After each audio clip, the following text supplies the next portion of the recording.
All right. Well, welcome to the Ralph Moore show today. No, which everybody knows Ralph hates that. So we're going to talk about multiplication with Peyton, not to be confused with Jason Statham Jones, right? And the OG, Ralph Moore himself. And then I'm Chesley Lunday. I'm your MC today. And we've got the Wizard of I'd say Wizard of Waverly Place, but that's not true. It's the Wizard of Oz, the guy behind the screen, Brooks Heyman. He's right here. Everything that we need, he gets done. So we're excited to be with you guys today. We're going to talk about multiplication and then get to you guys with questions because I know you don't want to hear me speak. You'd rather hear these two and get their answers. So it'll be great. How you guys doing? Ralph, Peyton? I'm doing good. I got off a plane yesterday from North Carolina and got a good night's sleep. I'm feeling good. Awesome. Ralph is busier than I am, which is a feat.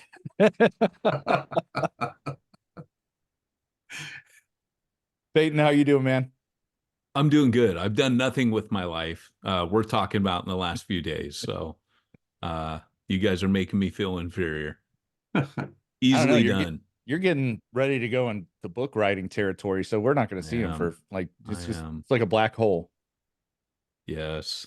Getting ready to write discipology. Awesome. That's great. All right, so we're going to talk multiplication with Ralph. We're super excited to have him at New Breed. And we believe that, honestly, it takes all of us to work together to finish the mission. And if there's one person that I believe is a role model for all of us in that, it would be Ralph. He's just a phenomenal leader, and he wouldn't call himself that. I know that because he's so relational. But Ralph, I'd love for you to talk about how did you get into multiplication? Like, how'd you fall into that as a church planter? Right from the start, we wanted to do it. I was a punky kid. I grew up I was a poor kid among seven of us that hung out in a great big wealthy church. I'm the only one of the seven that never went to jail. There's like 125 kids in the high school deal. I get in a Bible college. It's kind of run down. They didn't have a lot of money, and I'm all snotty and think I know about everything, and came from a sophisticated church. So I got all mad, and I'm going to show these guys something. I start reading the book of Acts. I'm going to do it in my freshman year, 19-year-old thing to do. I'm going to read the whole thing every day for 7 days a week till I finish this school year. And at first I'm confused. It's like Church of Jerusalem is great, it's big, it's powerful, and then it gets all wrecked. And then I began to see the power in multiplication and how the church went into all these different places. And I read a book called New Testament Fire in the Philippines about a group that had let people start churches that didn't graduate from a theological institution. And that one got me. And it's like, by the way, that's on my website as a free PDF download if somebody wants it. It's you got to Google it. It's not for sale anymore. And so anyway, it's called New Testament Fire in the Philippines. And it just got me. Well, then when we started church, we finally planted the first church, and the denomination starts to come to us.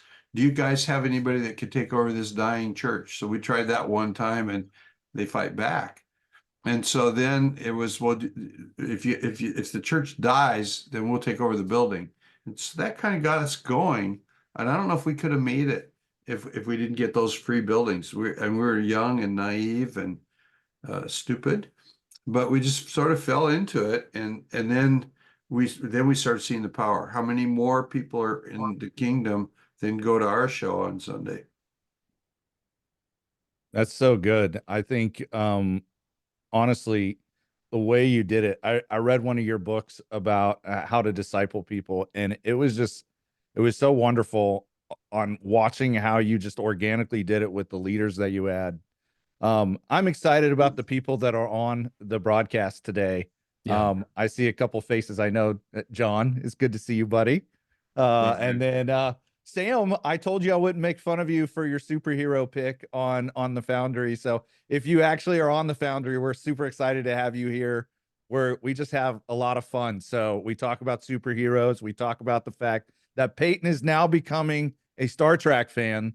He's been missing out all these years. Star It's Wars happening. is rock and roll. Star Trek is sophisticated orchestral music. It's just so wonderful. But Peyton, I want to talk to you a little bit about New Breed and the Foundry and how this partnership with Ralph happened and why it's so important to where we're headed.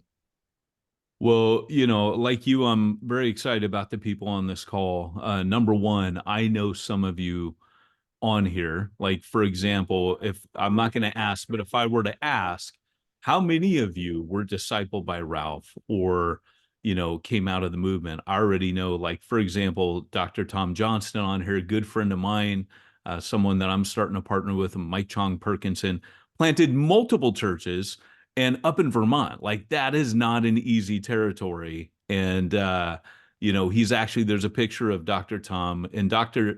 Tom does not like this as well, like Ralph. He doesn't want to be shout out, but I have to shout out his book, which is Organic Reformation, which I read 3 times last year. It's so good.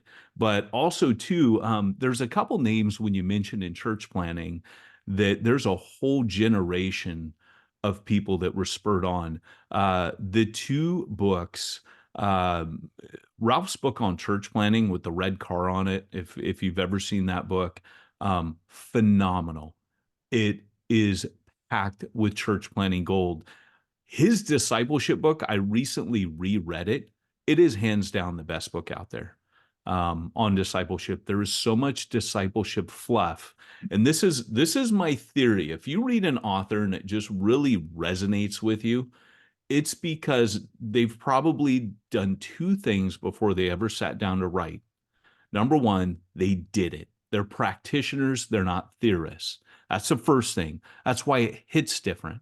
Number 2, they've passed it on and trained others. That's hardwired into discipleship. By the time they get to writing, it's proof of concept. That's why it's resonating. An author like Ralph and Dr. Tom will resonate with you because they are practitioners, and practitioners resonate with practitioners. You read a theorist, you're like, oh, why? Like, every once in a while they have something good to say, but a practitioner, when they write, it's gonna speak straight to your heart. It's going to really thud differently. New Breed, by the way, is the training that I wished I had had. I did not have Bob Logan's toolkit. I did not have Ralph's books. I was over in Europe trying to become a church planner and didn't have access to the resources that we have here in the States. And nor had they had a Jesus movement, but we saw a movement of church planners just birthed out of what we were doing, which was very radical, very frontline church planning.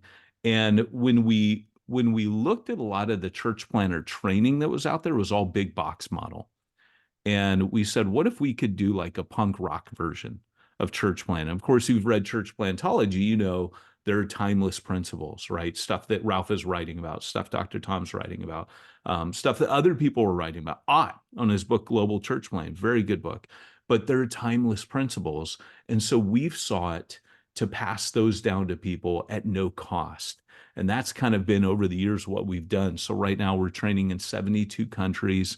We're in relationship with 18 global leaders to do what we would call a Foundry training hub, where we're giving our training away and, just trying to get the job done. Our tagline is disciple like Jesus to plant like Paul. So we're leaning into discipology. So Ralph coming to us, I mean, maybe Ralph, you could mention this a little bit. I don't want to speak for you, but I mean, we're still pinching ourselves. It's just a dream. I've looked at Ralph as a mentor for years, and someone that, again, as a practitioner, I respect highly. So, Ralph, Well, I don't know if you want to say anything. To me, my wife and I are doing our living trust, and yeah, I have this kind of running frustration with the Christian publishing industry that they own everything, and as long as they keep it up on Amazon, I never get it back, and so we're going through grinding our jaws over that, and I'm going, well, who should own the copyright to all the stuff and the stuff that we've published, and so my wife and I are praying. We're thinking about different people we know, our kids even. And then we hit on Peyton. So I called Peyton up. Would it be okay when I die if you would inherit everything that I've written? And he goes, "Oh my gosh, I can't believe it. Brooks and I have been talking for 2 weeks about how to approach you about doing this kind of a thing." And so that's all cool. And then we're into this about 5, 6 weeks because we're still putting things together.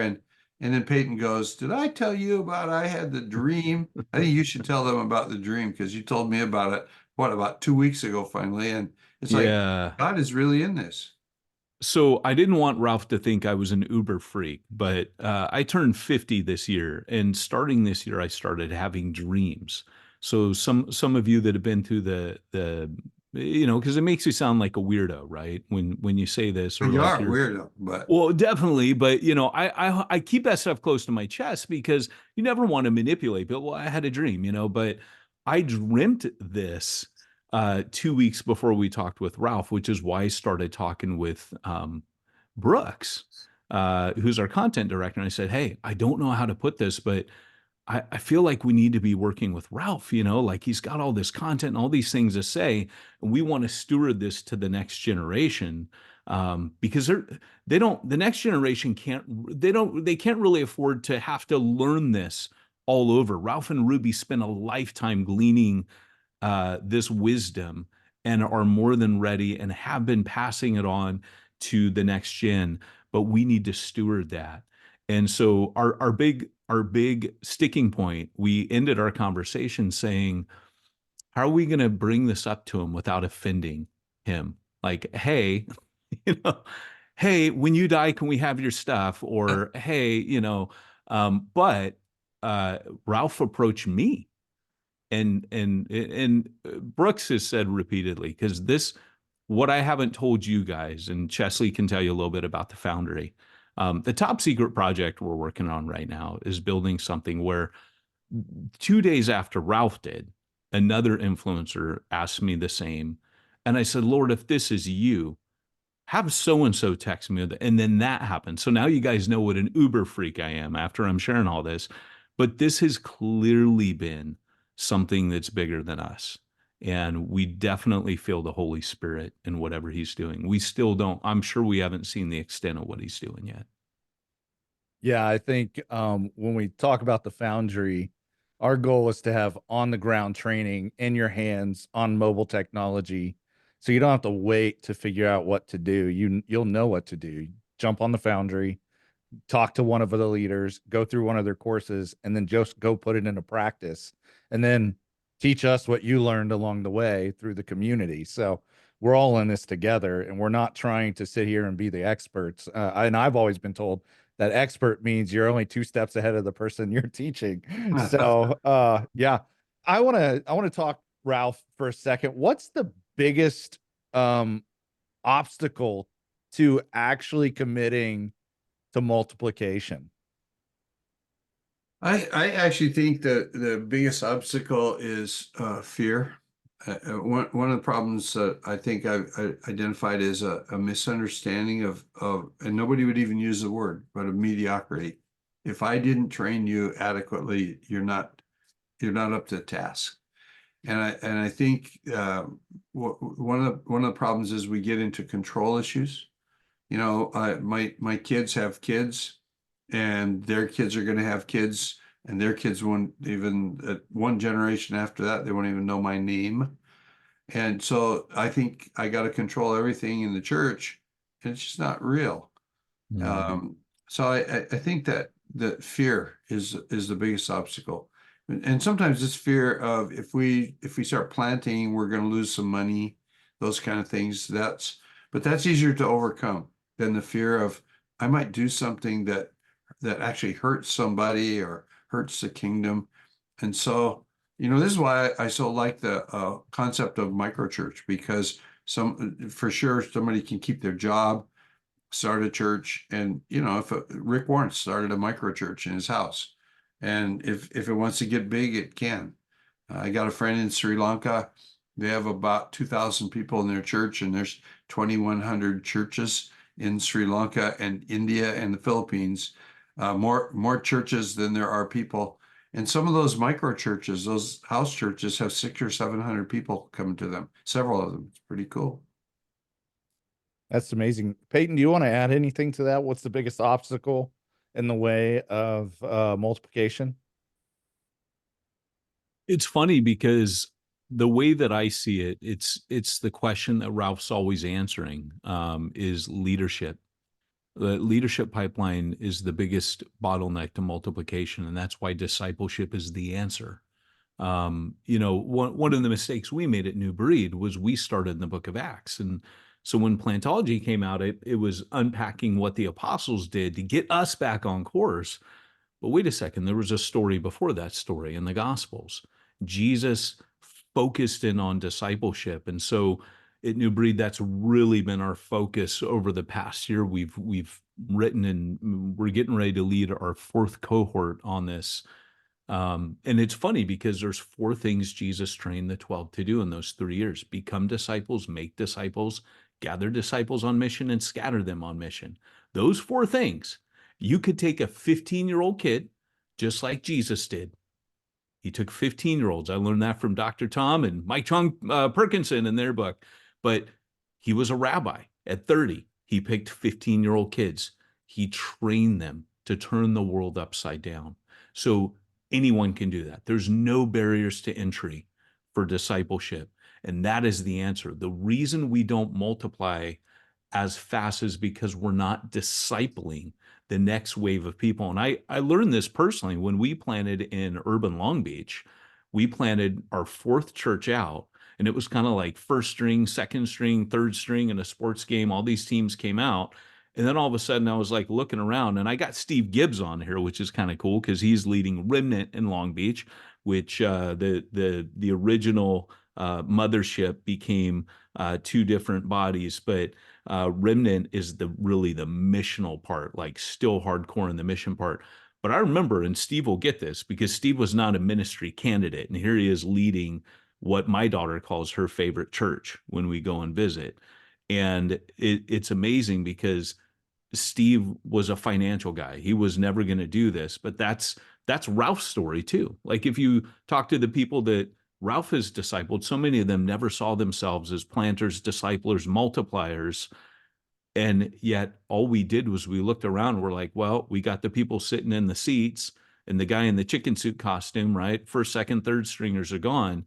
What if I just disciple the people directly in front of me? Then I can leave. I was like George Bailey trying to get out of Bedford Falls, and I never could. But all of a sudden, like when I discipled all them, they became this team of gospel animals, and nobody had thunk it. Nobody saw it. And so I think discipleship is the answer to multiplication. Yeah, that's so good.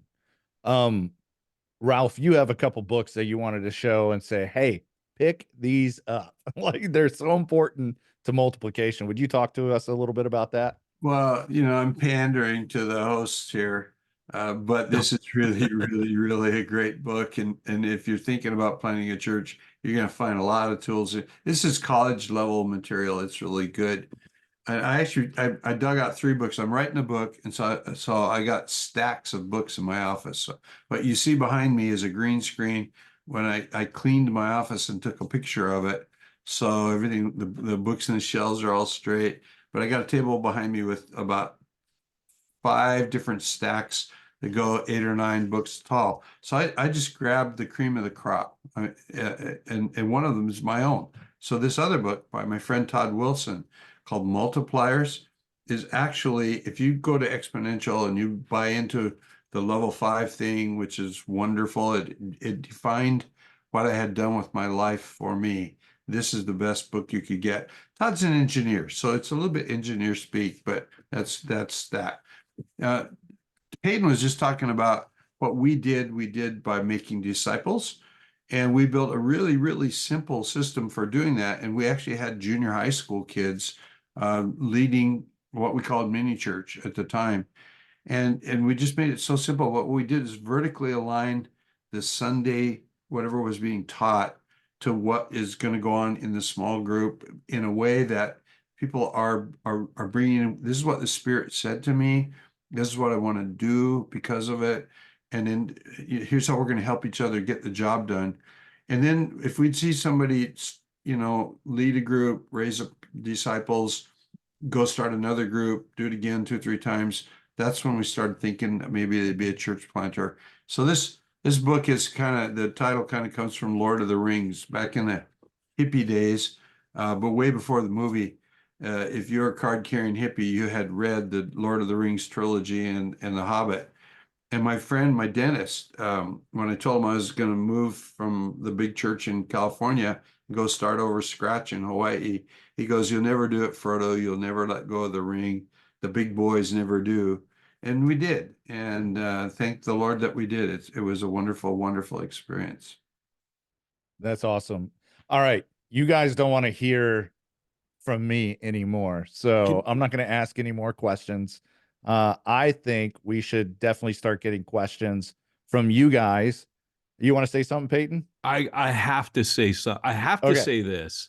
Those of you that saw the Jesus Revolution movie and were inspired by it, to me, it's something that I always feel needs to be said about Ralph, and that is that Ralph, because I grew up in Huntington Beach, which is kind of between where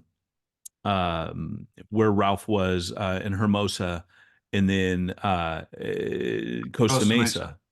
So I actually got saved at Calvary Chapel, Costa Mesa, went into ministry at a church in Huntington Beach, now called Refuge. A lot of people know it now, but that was the church that I joined.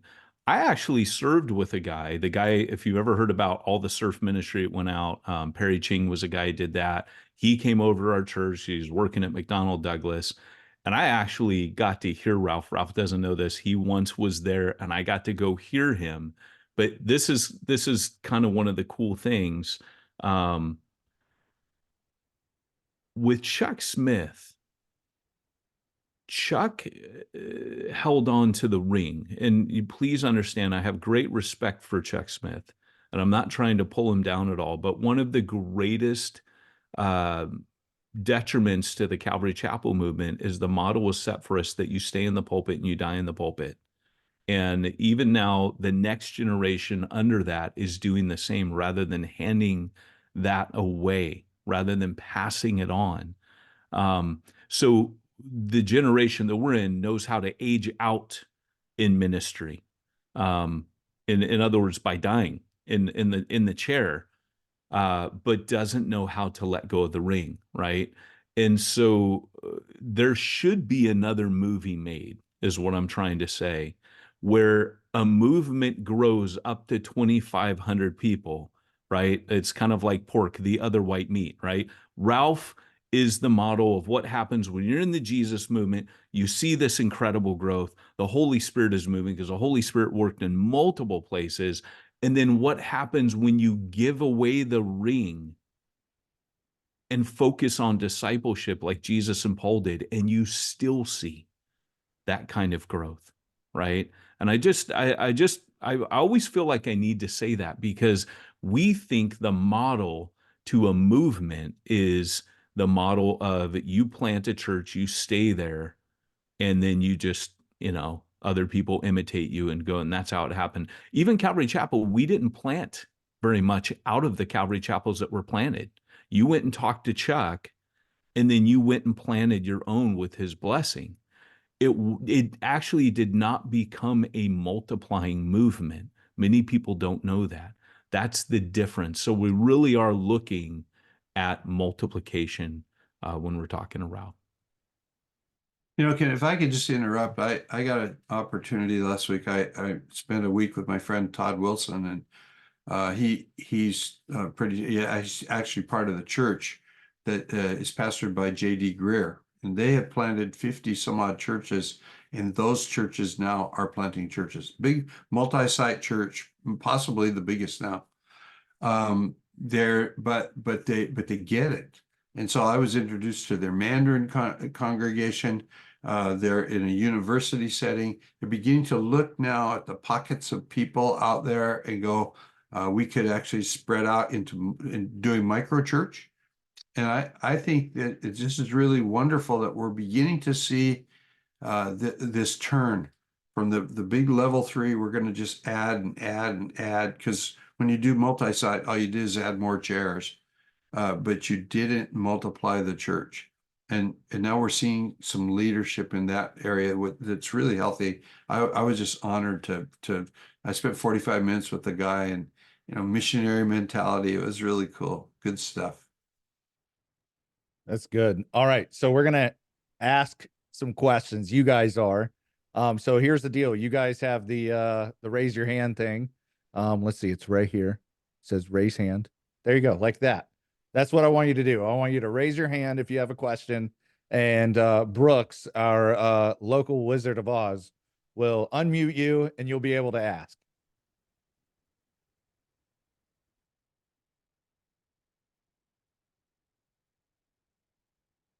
Whatever you do, don't call on that Chris Manley guy with his hand up.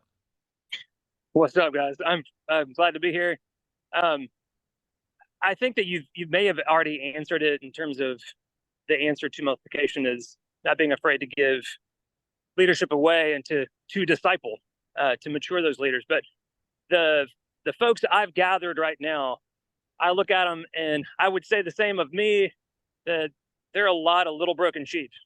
And I'm not in any shape or form demeaning them or defacing them, but I say, all right, Jesus, I'm glad that you picked a lot of crazy people throughout Scripture to do great things with.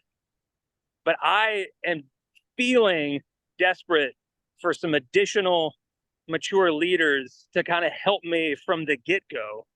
And everybody I've asked, everybody I've tried to coax, everybody I've prayed the crap out of to come are already plugged in. They're already called to something else. And so, it's kind of like Moses saying, well, what's that in your hand? I mean, you got to train the crap out of the people that you don't know if they can really become leaders. So what do you say to, encourage me / put me in my place? If I can speak to Chris, I love this story. So I believe God guides circumstances to guide us. And so the fact that nobody's willing to come alongside of you, I think, is a hand of the Lord, and that you need to rejoice in that. And I think then that you need to gather 3 people. And I would do just only this. I'd just get 3, and I wouldn't involve anybody else. And I would meet with them once a week, all together, because I only disciple in groups. And then I would just be going, okay, what did the Spirit say to you while I was talking on the weekend? So I want to teach them to hear the voice of the Lord, because they're broken. They need to learn to hear the Spirit. The second question would be, what are you going to do because of what the Spirit told you? Now we're getting into obedience, and maybe the obedience is I'm going to quit smoking dope. Who knows what it is. All right. I'm going to start to tithe. All right. I'm going to treat my little brother with respect. Those kinds of things come out.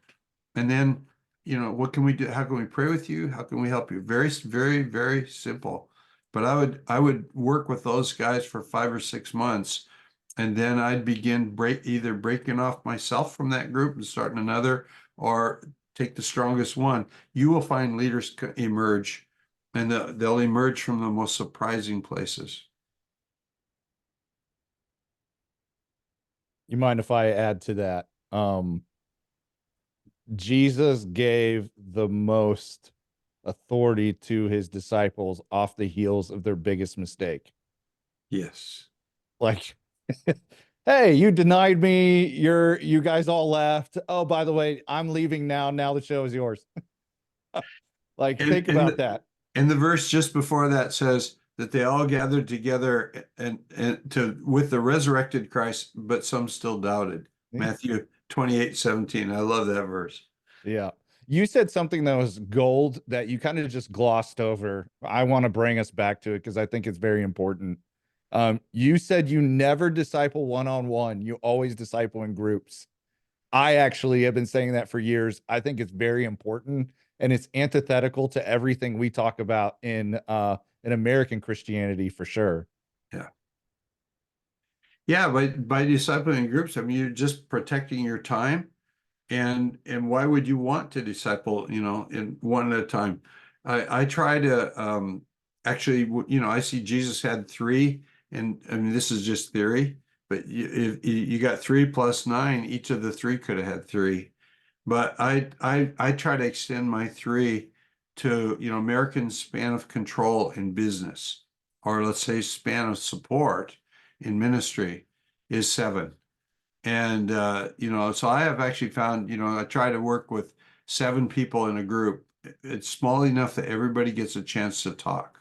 And, so those 3 questions that I always ask, everybody can answer the questions before we go home. And if you're doing something as simple as that in a disciple making group, and somebody breaks down, starts crying, well, then everybody can drop. You don't need to hear what I had to say tonight. We care about you. Let's do some ministry here.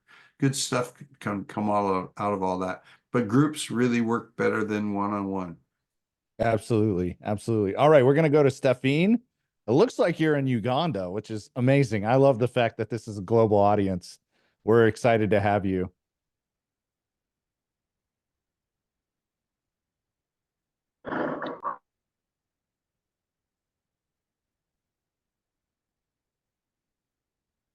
I want to hear from Stephine because I think he's a disciple of a really good friend of mine.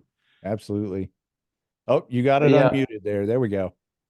Yeah, thank you very much. I'm blessed to be here, and I'm very happy for the message that I'm getting tonight. You asked about the obstacle.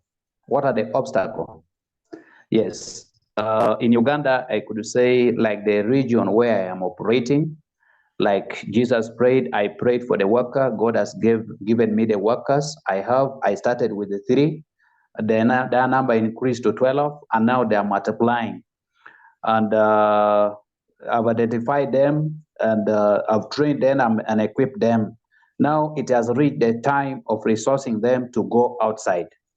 That is now the obstacle on our side, because I am serving in a war-torn area. How can this meeting, how can this training help me to come out of that from Uganda here? Because it's a big obstacle that I'm facing right now. But I have the team. Whenever I've been trained by the new breed, I also take the training to the people that I have.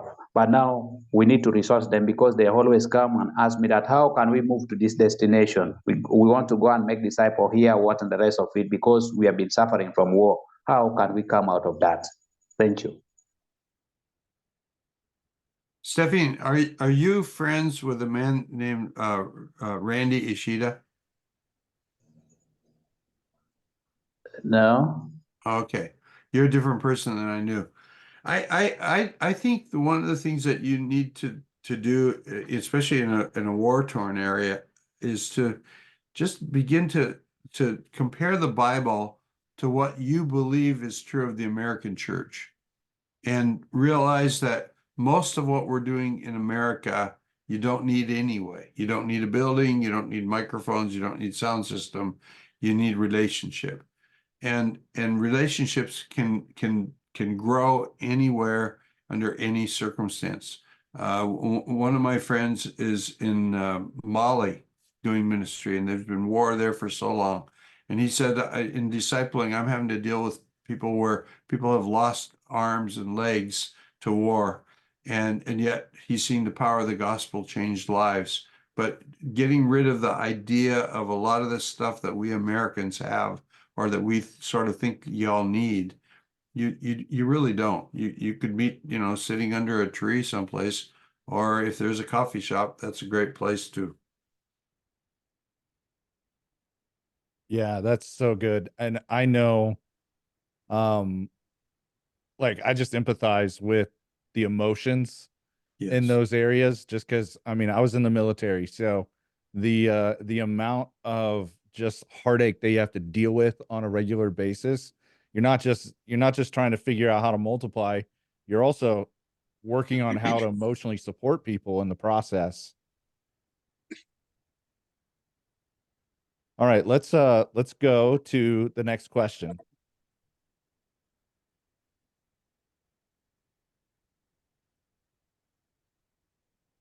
We got it says iPhone, but I know you guys are hanging out as a group. I'd love to hear you guys' names, and then love to hear you guys' Okay. question too.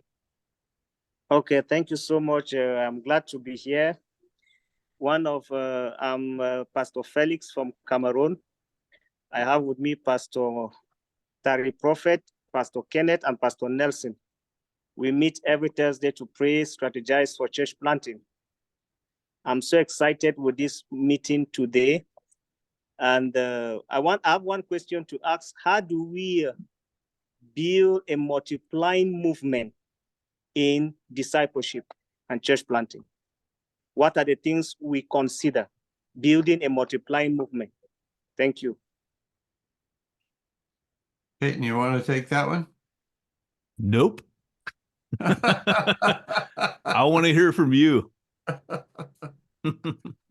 For us, in this, there's no way that I can understand what's going on in Cameroon. I've been to Africa a couple times, but mostly South Africa, once to the Ivory Coast.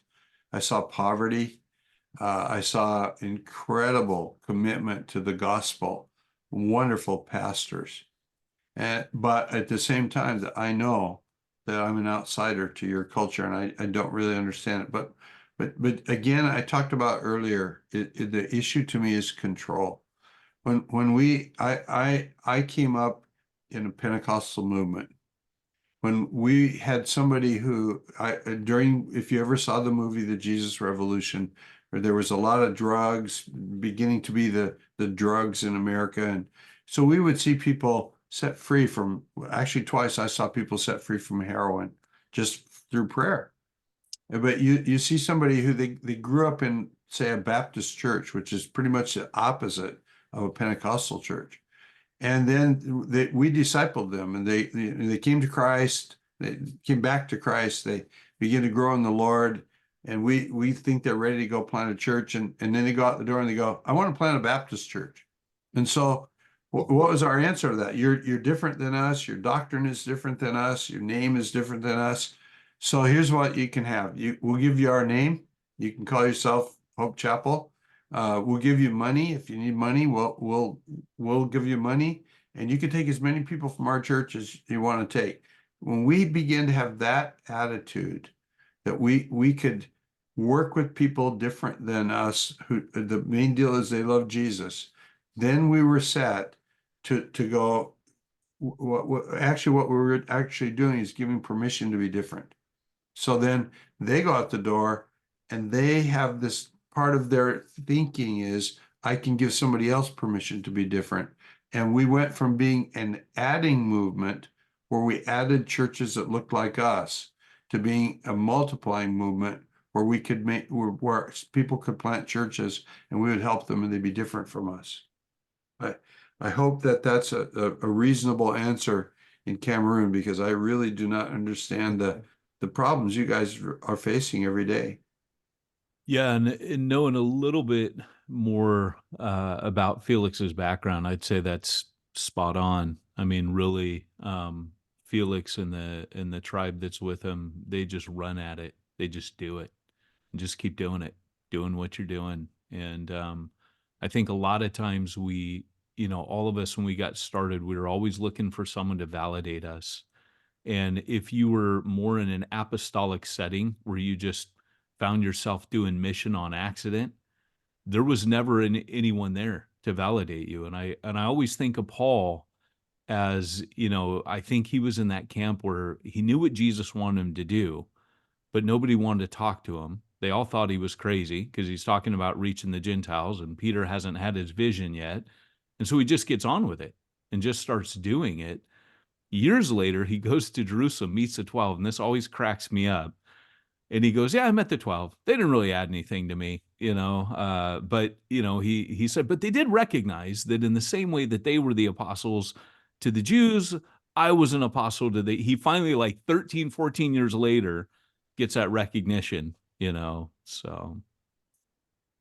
Yeah. All right. So we got 3 questions ready to go. And then I have my own question because I see a couple digital guys on, and I know Ralph, I would love to hear from you on that. So I'm putting my own hand up after Nicholas, just so you guys know. All right, Jay, we'd love to hear from you, buddy. What's your question?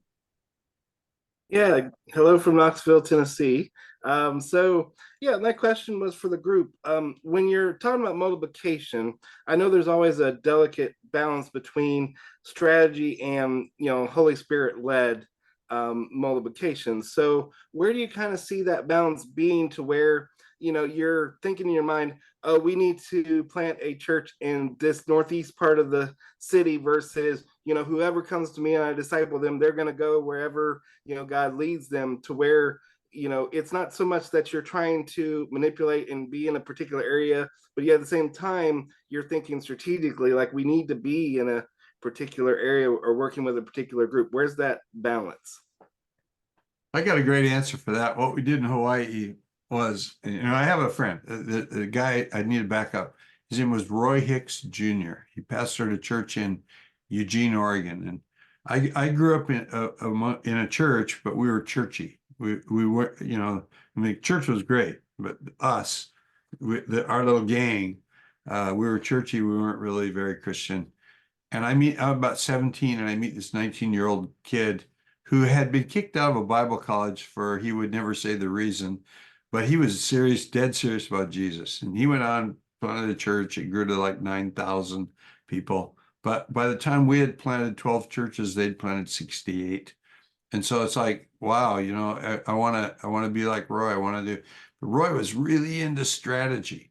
And, every church in the state of Oregon, every town in the state of Oregon, 15,000 people, we're pinning a map, we're putting a church there. So later on, but we're more like what you're talking about, Jay. It's like where the Spirit leads.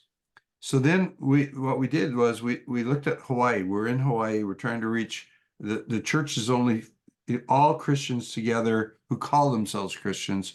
There's 40,000, and we're trying to shoot for 10. We're going to add 10,000 to that 40 in a decade. And so we got a map of the state, and everywhere there was a McDonald's, we put a little yellow map tag. And we decided if the neighborhood can support a McDonald's, it needs a Hope Chapel.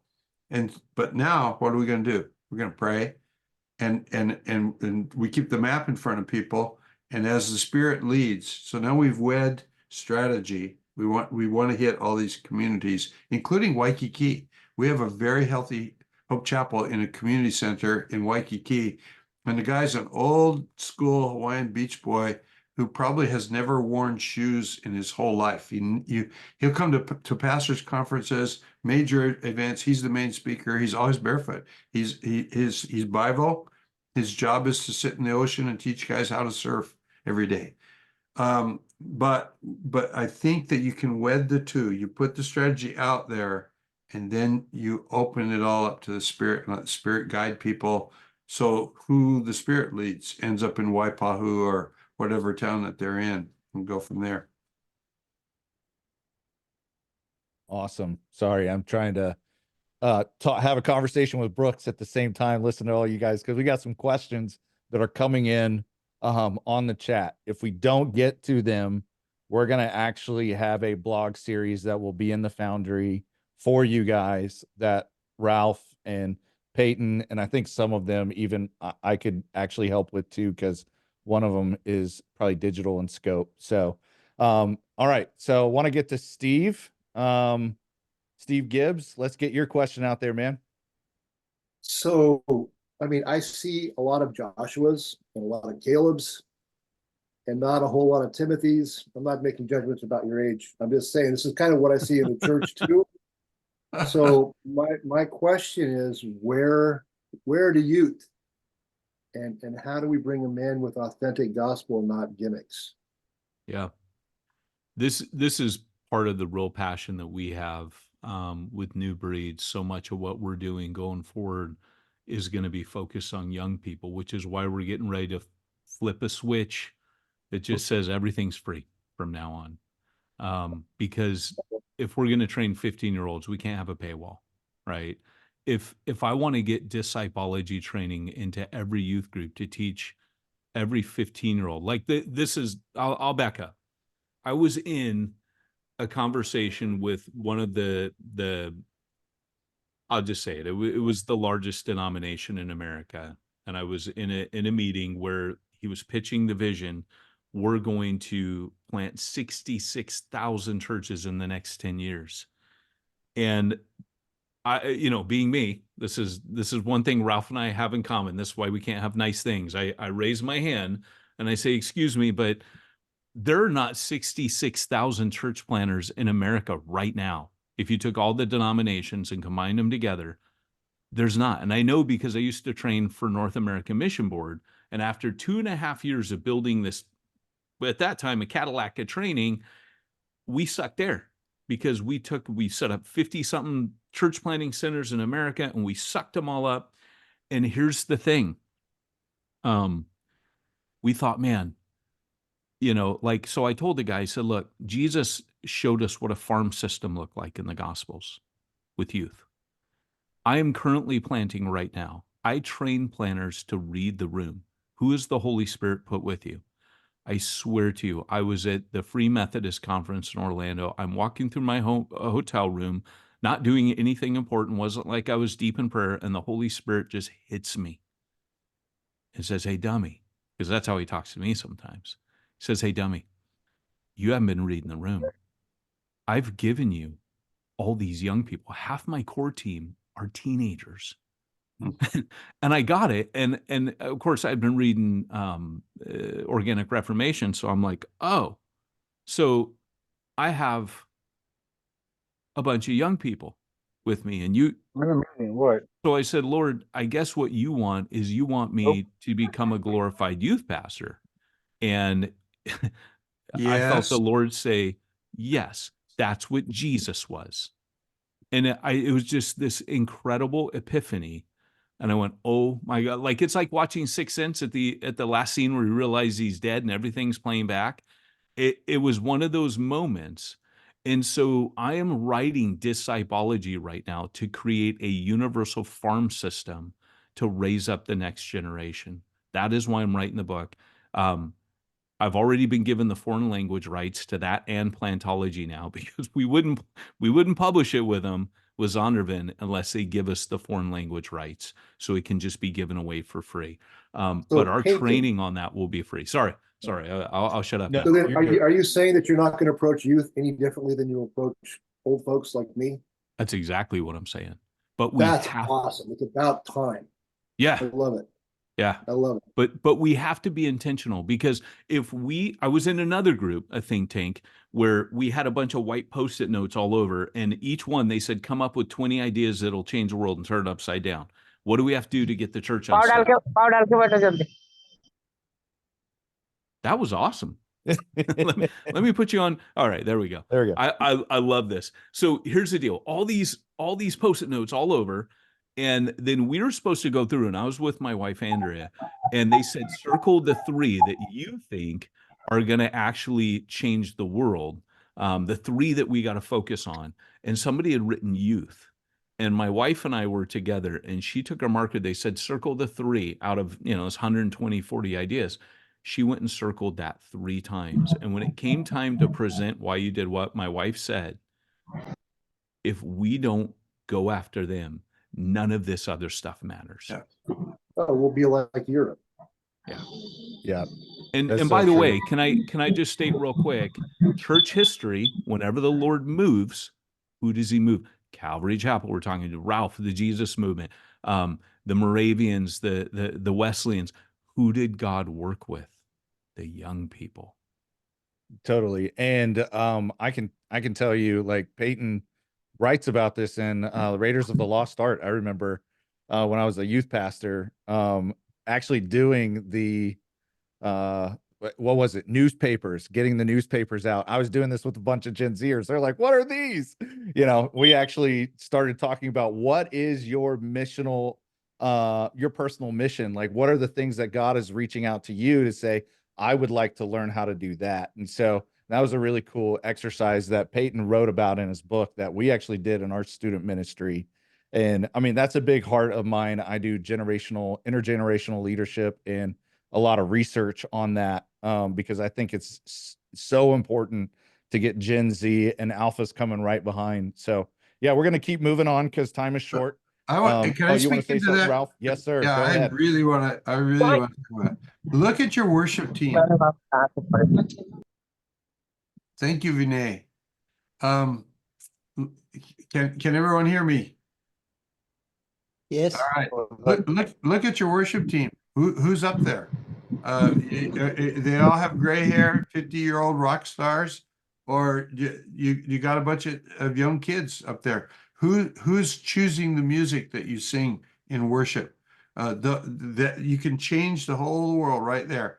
You don't have a youth group, you're 48-year-old pastor, start inviting kids over to your house on Friday nights for popcorn and root beer floats, and just listen to what they have to say. Find some young kid that really gets it, and invite them into your church board as maybe not silent member, a speaking member, but perhaps a non-voting member. Give them the opportunity to tell you what needs to be done. And then organize discipleship groups, whatever you call them. We call them mini churches. And we linked it to what the teaching was on Sunday. Organize them among the kids. We've actually had junior high kids that we called, you're the pastor of those 8 other kids that are in your youth group. And that's a little church that meets in McDonald's after work, after school, whatever. We talk forever, but we always think in terms of youth programs. We need to do what was just said about Peyton, that you treat the kids the same way that you treat the adults. You bring them to a level where they have a voice, and you'll learn from them how to reach more of them. Absolutely. We could honestly, that's going to be a whole nother webinar I think we're going to do on Gen Z and how to mobilize them for ministry. Nicholas, I'd love to hear your question, man. Greetings, y'all, from Durham, North Carolina. It's good to see you guys. I would describe myself as a discipleship theorist, desperately want to become a discipleship practitioner. By trade, I'm a church planner with the Alliance here in Durham, and our denomination is pushing us to use Peyton's language, start a church, be about the business of church starting, kind of build the machine in the box out of the gate. We're desperately desiring to do something different to ignite a discipleship movement here in Durham. And so my question is, I'm just wondering if you would have some practical insights, tips, suggestions for somebody who is parachuted into a city, is looking to begin discipleship relationships and do something that is different than what perhaps our denomination is looking for us to do in this moment.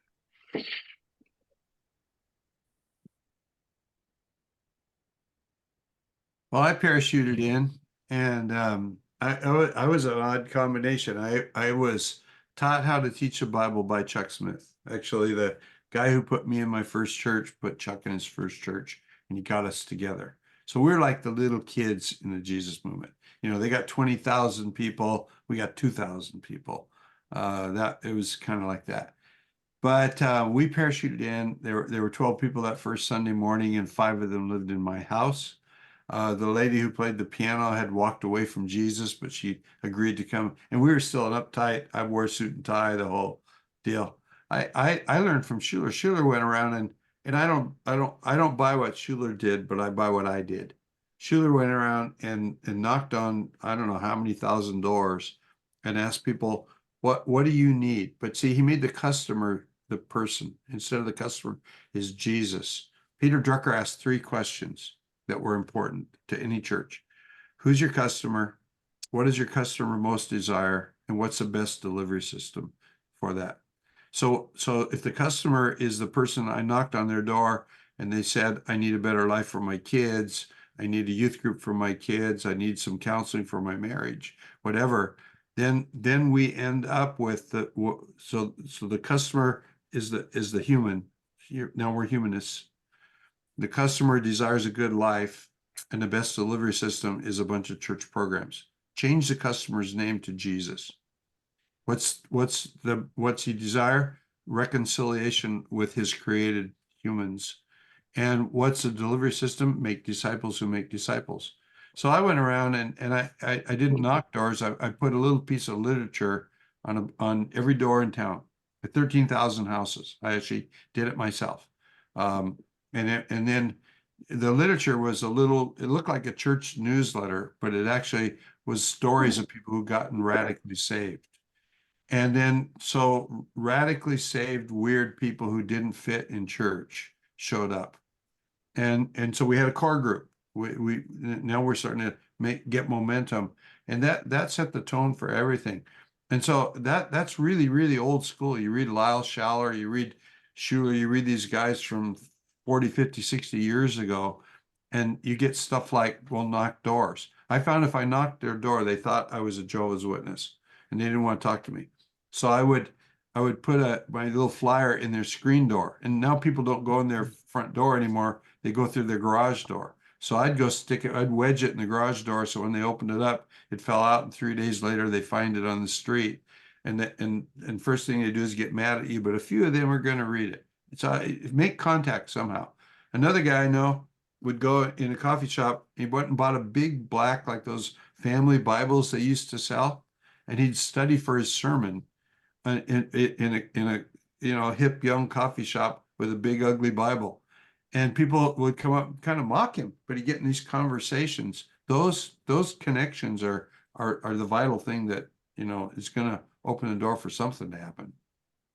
Totally. All right. So we've only got a few minutes left before we get to the final two questions, because I think we've got enough time for two more. I do want to tell you guys, the conversation doesn't end here. The Foundry, our digital community that you've either come through the door of our emails or through the community that we have in the Foundry. The community is yours. And while we have Ralph and Peyton here, who we would consider experts, the reality is the best learning happens from all of us that are on the ground.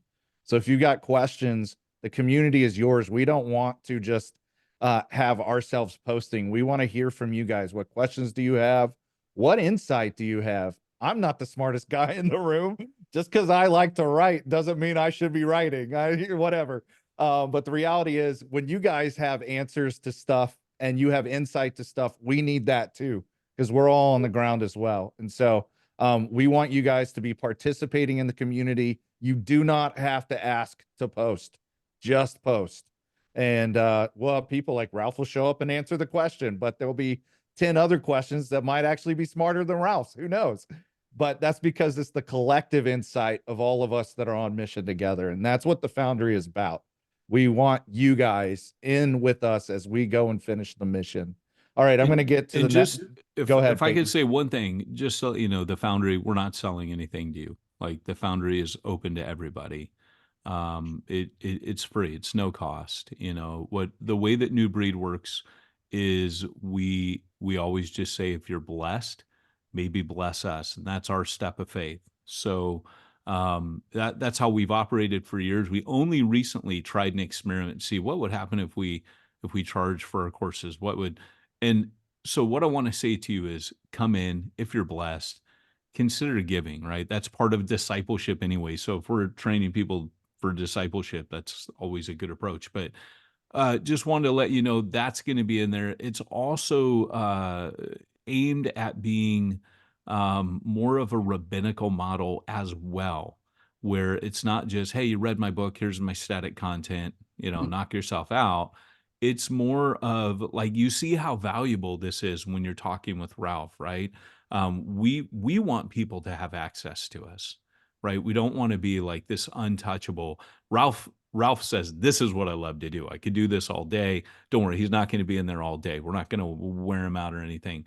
I won't be either. Obviously we're doing things just like you, but it's that just in time help, right? From if not one of us, it's someone in the community. And you've got this collective wisdom of practitioners. That's where we're hoping to be. And by the way, the Foundry was where Wesley trained his circuit riders. We're hoping this goes beyond one church and it becomes a movement, which is why it's called the Foundry.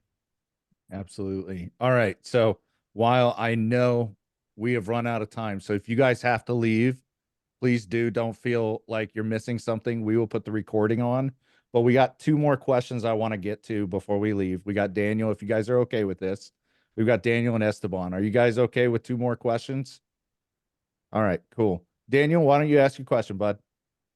Yeah, thank you. I've had the grace and opportunity to actually connect with Ralph over the past year. And I got two sons, and one son was a little bit of a prodigal son, teenager post-divorce and stuff. And he said something to me, I'm paraphrasing, something like, what you do when they're away or how you handle that largely determine like how they come back. And last Saturday night, he called me up and said, Dad, I don't know if it was puberty or whatever. He goes, a couple years ago, you tried teaching me and helping me, and I wasn't listening. But I was wondering if we could come back together and start going over that stuff again. So I'm elated. Anyway, so here's I just want to give a thanks to that advice of not giving up on teenage sons. Here's the question. This is from my other son. He's 11. He could probably start Bible study in Auschwitz, So Omaha, Nebraska it's like the opposite. It's not unchurched. It's almost like saturated with Catholicism and Protestants. I mean, I got like 5 churches just around my house. And so my son's question, this is his question I'm bringing to you guys, is he asked the other day, how do we reach people that already know so much or think they already know? It's like you can bring up Jesus, gospel, kingdom. They're like, oh, yeah, yeah. Oh, yeah, sorry, Ari. And so I was like, yeah, that's a head scratcher. He wants to take down all the Mary statues that are around like half the houses in Omaha. I was like, well, I don't know if that will really accomplish the kingdom, but any advice or any thoughts on like how to reach people that think they already know or heavily saturated with churchanity? Well, I have some advice. I think, for one, you leave the Mary statues alone. One of my really good friends in Hawaii, we pastored the 2 biggest churches in town. Mine was Protestant, his was Catholic. And he taught me, he goes, would you ask your friend Ed to pray for you if you were sick? I go, yeah. He goes, well, Catholics are asking Mary to talk to her, to pray to her son Jesus for them. And once he gave me that answer, it was like, oh, okay, I can live with that. I'm not sure I'm going to do that, but I can live with that. But the other thing is, I just sing the same song. It's these 3 questions over and over and over. What did the Spirit say? What are you going to do? And how can I help you? And I would just either get your son reading the Bible with people and, let's read this chapter 3 or 4 times and we'll get together and then we'll ask those 3 questions. Or even we've done it where you were at that Catholic church, I was at this other church. We come together. This is what the Spirit said to me, when I heard the guy talking. But what we're trying to do is get people to integrate their life without the Holy Spirit and do it on a plane of obedience and there's accountability. Once I told my friend I'll do something, I'll probably do it. That's good. I love Omaha. I was a church replanter there for a few years. So great city. Great city. So Esteban, we got you online. We'd love to hear your question, buddy. But you're muted.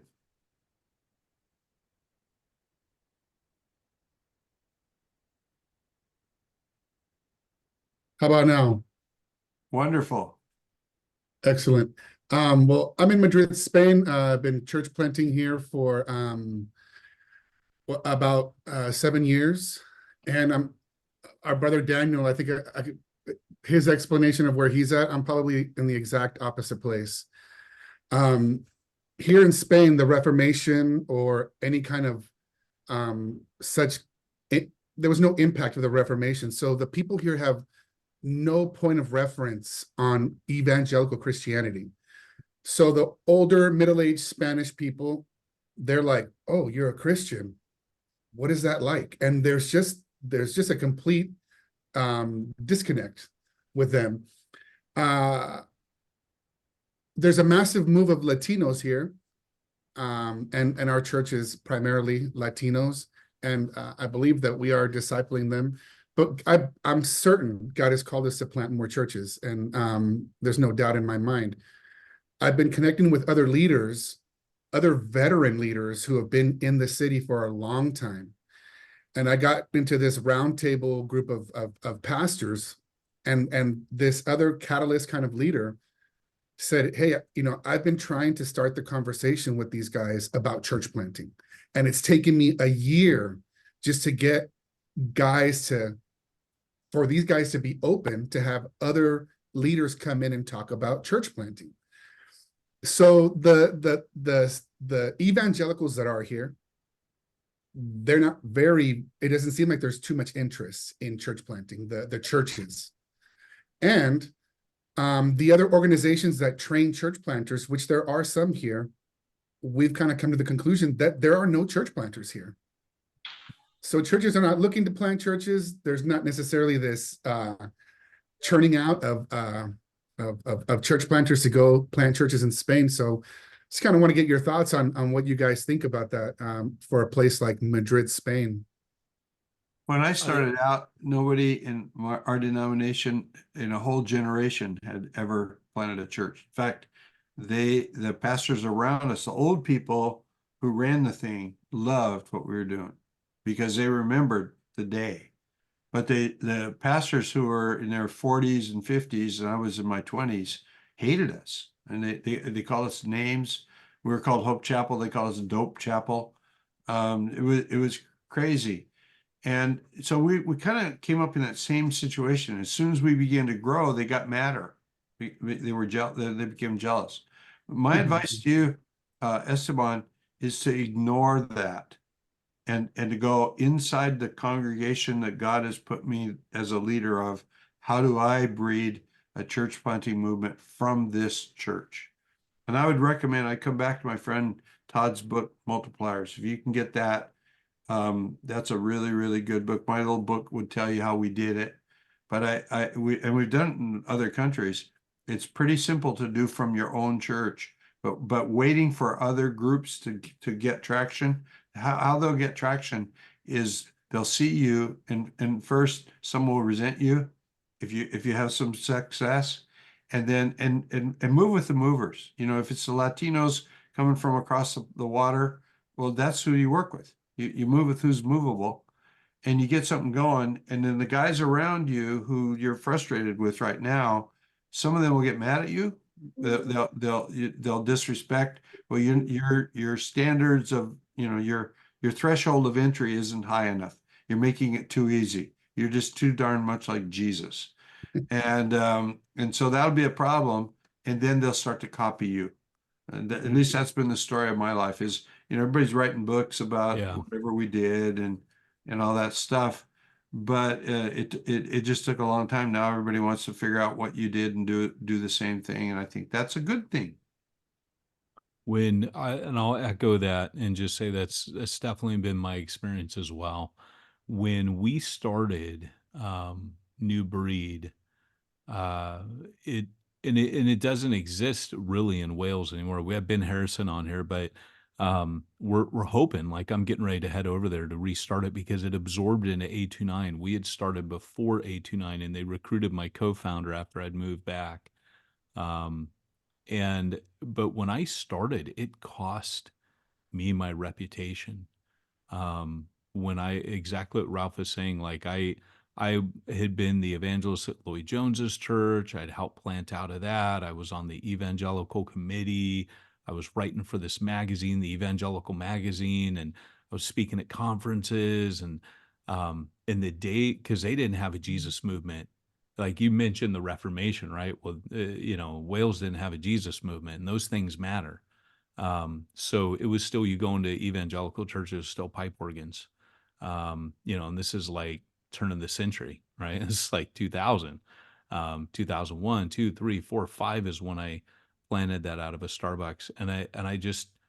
But it's funny how, like what Ralph was saying, you get to the point where you just don't care about this stuff anymore. I was already working with my hands. I wasn't in it for a career.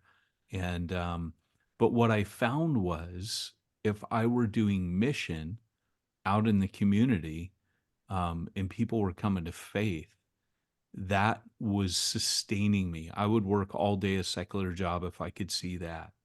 And so I won't bore everyone with my same old story, that the first one's always your favorite, right? I had been in New Zealand and Hungary and planted there because I was part of Calvary Chapel. Like, we just, in Europe, when the Iron Curtain fell, all my friends, college age, we all just went overseas and planted. But When I went to Wales, I wasn't thinking I was a church planner. I just thought I'm going to go there and I'm going to be the next Lloyd Jones. That's what I want to do. And God had to just break me of all that. And that's a big part of my story, was just going, yeah, no, I don't want any of that. I don't want to be a pulpiteer. I don't want people to know my sermons or preaching or any of that. I just want to reach lost people now. And once that happens, something unlocks in you. We're currently doing a course called Gathering on Mission, which is the first half of microchurch. Because what we always think of is gathering for worship. One of the biggest dangers in church planning is you equate it with gathering for worship. But Jesus didn't do that, right? There were synagogues, there were places that did that. What Jesus did, the reason all of his ministry was outside, and why Wesley and Whitfield are like, hey, everything we're reading in the Bible, Jesus did outside of the church. When you learn how to gather for worship, that's when you start to plant churches, and it doesn't even seem like you're planting churches. That's why microchurch is so good right now, because every church planner knows that what people are calling microchurch in America is what the rest of the world calls church. Yeah. Right. And the other bit is, even if you've started in the West, it always started with microchurch. So microchurch for me is not a model of church. Microchurch is a practice. Any church, any established church can engage in microchurch practices. You could have a gathering for worship on Sundays, and Monday, Tuesday, Wednesday, Thursday, Friday, Saturday, you're gathering for mission. Little pockets of people in your congregation are out there gathering for mission, engaging in microchurch practices. And our next one that you might be interested in, and all of you are welcome to attend it. You're on our email list now, so you'll get an invite to it, but it's an 8-week cohort on scattering on mission, which is taking that missional spark that's in you, identifying what it is and knowing where to go next with it. So if you're looking at starting micro churches, that's what that's going to be about. Well, we know we kept you over time today. We will put the recording in the community. And honestly, if you have questions, because I had a question we didn't even get to, and it's all about the digital side, because I got my friend Dr. John Harris in here, and we all know Ralph Moore, as old as he is a digital savant. So we need more conversation with that. But we'd love to. Hey, we're not going to let you host next time if you insult my guest. No, he's the one that told me he was 30 when I was born. Hey, age before beauty, because there's a lot more wisdom there. So yeah. So no, we're so happy to have you guys. We'll have you around. We may tease you in the community as well, especially if you don't like Batman as your favorite superhero. You know, it's a thing. But we love to have fun. We love to talk about mission and help you guys be better at what Jesus has called you to do in the context that you're serving. So we'll see you next time. Actually, probably in next month, we're going to have another one just like this. So be ready to come back with your questions.